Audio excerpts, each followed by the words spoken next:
So, the offering of E10 starts today. Do you think that the mass adoption of it would be a useful stepping stone to becoming more environmentally friendly and cutting these carbon emissions from transport? Certainly will help in that respect.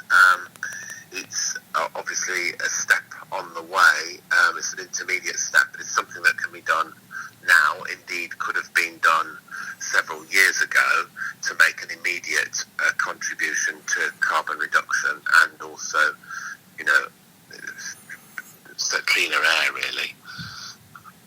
Why do you think that this measure was introduced today and not earlier, like other countries, for example, Germany or Finland? I don't really know.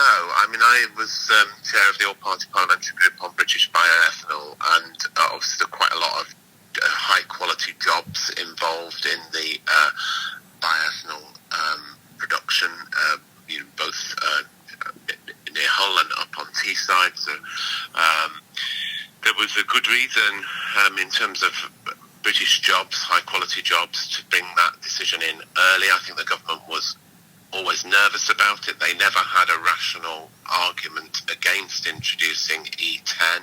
After all, we all have E5 in our petrol at the moment.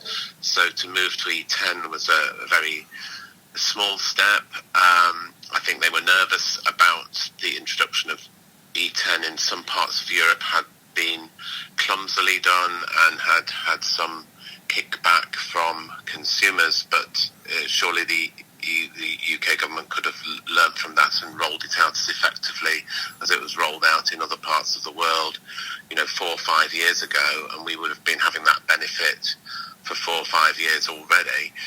Good that it's happening now, which means that those plants, Ensis in Teesside and Vivergo will reopen hopefully now, and that means that those British jobs will continue, but there has been much disruption to the industry.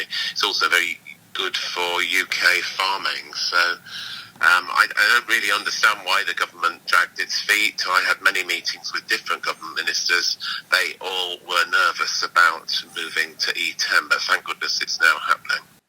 I know that you have been campaigning a lot in the past about the E10. However, some critics question and have doubts about how green is E10, really. They say that they have moral objections to using food crops to produce fuels. What's your take on that? Well, yeah, it depends where the food crops come from, and it depends whether its alternative is in terms of production. I mean, the crops are grown locally within the UK. They don't have to travel far to the production points. They're grown on land that is good for this but not good for other crops. So I think if that's the case, that's very very green and very positive. Obviously, if you're having to transport fuel from the other side of the world and it's being grown in places where other crops would be better to be grown, then it raises other things. So it depends on where the crops are being sourced from. It depends on the transportation of those crops. It's not, you need to look into what's actually happening rather than have a knee-jerk reaction one way or the other. Do you think that apart from the obvious benefits that E10 will bring, are there any other benefits that will bring in the industry, probably in the energy sector industry? Well, I think it means that we have those high-tech jobs in the UK, which means that innovation will continue. I mean, E10 will probably, there's already been a decision to move towards electric cars, and so this is an intermediate step with E10. It merely helps reduce the carbon footprint and reduce harmful emissions in a small way for a little bit of time. But it's the equivalent of taking 500,000 vehicles off the road in the UK, so that is not to be sniffed at. But in the end, it's merely a stage on the way to a greener future. But it's a stage which is worth taking. Thank you very, very much for your time. It was really a pleasure talking to you. Thank you. So, Malcolm, thank you very much for joining Energy Live News. I would like to ask about the introduction of E10 today. E10 is available as a fuel option from today at petrol stations across the UK. Which are the implications for the from this introduction for classic car drivers? Well, there are several considerations. First of all, it won't cause any problems if you fill up with a tank of E10 straight away. But there are a number of areas where it can damage the fuel system of the car. Can you mention a few examples? I mean, do you think that there are many, many classic cars that probably will not be able to run on this fuel?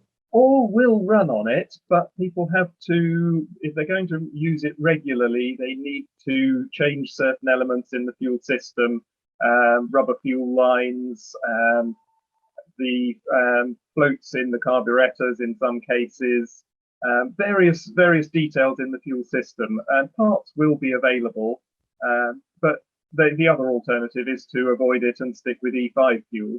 Obviously, there are many, many supporters of E10 that, of course, they are in favor of the green credentials of this kind of fuel. Which is your main concern from this introduction, however? Just awareness, really, to make sure that people are aware of the damage that it can do in some cases. Although I would stress that it tends to only be where fuel components probably need to be replaced soon anyway. They do degrade over time. They just degrade more quickly with ethanol. Do you feel that the drivers of classic cars are some kind of left behind in this green drive organized and scheduled by the government ahead of this ban on diesel and petrol cars by 2030? No, not at all. In fact, there's nothing greener than a classic car because it is, sustainable restoration of an old vehicle does far less damage to the environment than building a new vehicle. So you can't actually get greener than a classic car. Which do you think are the main benefits for a driver that uses and chooses to use E10 fuel? Benefits obviously are the benefit to the environment. There really aren't any other benefits because it doesn't run quite as efficiently. Even the modern car will use slightly more E10 fuel than it would E5. So it is purely an environmental benefit. Do you feel that the introduction of this measure was kind of delayed by governments? If we see other countries, like, for example, Germany or Finland, they have introduced this measure years ago. Well, yes, a lot depends on availability of the elements involved. Brazil has had very high E25 for the last 25 years or so. And by the way, there is still a very strong classic car movement in Brazil, the cars running happily on the fuel. They have to make certain adjustments, as I say, but the cars are perfectly happy on it. Malcolm, thank you very much for your time. It was really a pleasure talking to you. And you, Demetrius, thanks for your call. Thank you. Have a nice day. Bye-bye. So, Craig, thank you very much for joining Energy Live News. Regarding the practical and technical things of the introduction of E10, which cars are compatible with this fuel? Well, over 95% of the petrol cars in the UK are compatible with E10. Most of those that aren't compatible are older cars, classic cars, and there are a very small number of contemporary vehicles that aren't compatible as well. Regarding the cars that will not be compatible with this kind of fuel, from which date cars will not be compatible with this kind of fuel? From 2005 or from 2010? Well, most vehicles after 2001 are compatible, but anything after 2011 is definitely compatible. So if you drive a vehicle that's that model year pre-2011, then the best thing to do is to go on the government website, and they've got a compatibility checker on there.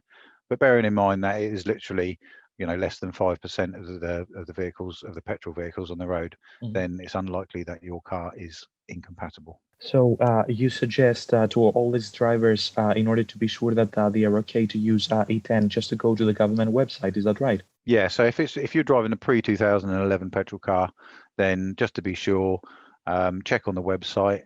That should tell you whether or not your vehicle is compatible. Like I say, most cars are. If you don't get a chance to do that before you next have to fill up, don't worry too much. Most cars can run on E10 for a short period, even the ones that are incompatible, it's not like putting diesel in your tank. It's the difference between E5 and E10 is E5 is up to 5% ethanol content and E10 is up to 10%. The reality of it is E10 is more likely to be just over 5%. So, using it for a short period of time isn't going to do any harm. There are also some drivers who are wondering if they can mix E5 and E10.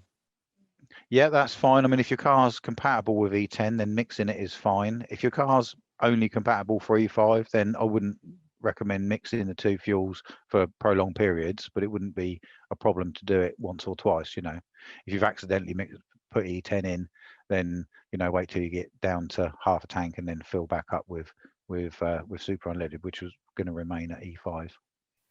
I would like, Greg, to ask you regarding the classic cars. According to a new report, E10 fuel could cost classic car drivers around 85 million pounds per year. The report suggests that upgrading every classic car in the UK to become compatible with this kind of fuel will cost an average of 297 pounds per car. What's your take on that? Well, that is as may be, but the reality of it is most people that drive classic cars will be using super unleaded anyway because it's a more a better fuel. It's got the additives in it. It's got a better octane rating. People that drive classic cars have been wrestling with fuel issues for many years since we made the move to unleaded. So it's not something that would be that much of a problem for most classic car drivers. I don't suspect, because like I say, most of them would be running on super unleaded anyway because it's a better fuel. Yeah, and there are also some critics of this E10 fuel that they say that this fuel might further increase the inequality between car owners, as some drivers will not be able to afford to change their car in order to be compatible with this kind of fuel. What's your opinion on that? That is probably the most the biggest issue really with it, is that the contemporary vehicles that can't run on E10 are older vehicles, probably owned by people that have got lower incomes, that can't afford to change their car, and so yeah, their fuel bill is going to rise. So do you agree that probably these kind of fuels and these kind of measures probably boost and increase the inequality between drivers? If some drivers, yeah.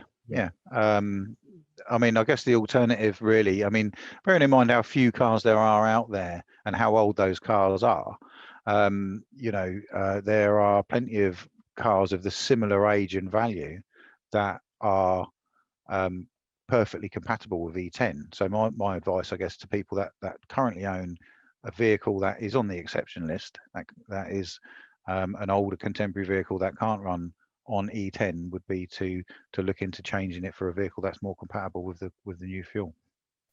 My last question for you, Greg, is which do you think is the best and the biggest benefit coming from the introduction of this E10 fuel? That's a really difficult one, because E10 is it's using more bioethanol. So bioethanol is a product, it's basically an alcohol. It's the same as the alcohol that you get in your alcoholic drinks, which is produced ideally from waste crop biomass. So the idea is that as the crops are growing, they absorb carbon dioxide from the atmosphere, and then that carbon dioxide is re-released back into the atmosphere when it's burnt. So effectively, it's it's not an entirely closed loop system, because there are other factors that affect it. But you're taking carbon dioxide out of the atmosphere rather than digging it out of the ground. So that's the benefit of it. And also there is more oxygen in the fuel, so there are slightly less carbon dioxide in the exhaust emissions. But it's in the long term, it's sticking a plaster on it, isn't it? The whole CO2 problem is much bigger than just adding a tiny bit more biofuel to the network. Electric vehicles, will reduce our carbon output considerably more in the long term. Craig, thank you very much for your time. It was really a pleasure talking to you.